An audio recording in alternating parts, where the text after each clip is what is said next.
और इस वक्त रामबन से एक बड़ी खबर आपको दे दें। NH44 पर हादसे के ताल्लुक से ये खबर है, जहां केला मोड़ पर एक हादसा हुआ है। ट्रक और ऑटो के बीच ये टक्कर हुई है और अभी तक की जो जानकारी है उसके मुताबिक 8 लोग घायल हैं, जिसमें से 2 की हालत गंभीर बताई जा रही है।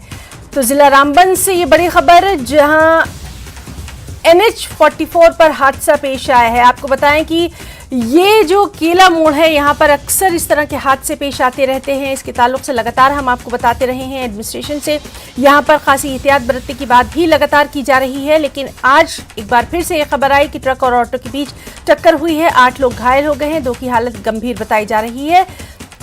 ये जो टक्कर है ये किसके बीच हुई है, कहाँ पर एग्जैक्टली ये हादसा हुआ है, इन तमाम तफसीलात पर भी नज़र बनी हुई है। फिलहाल खबर यही है कि NH44 पर यह हादसा हुआ है, केला मोड़ पर यह हादसा हुआ है और ट्रक और ऑटो के बीच टक्कर हुई थी। 8 लोग घायल हैं, 2 की हालत गंभीर बताई जा रही है।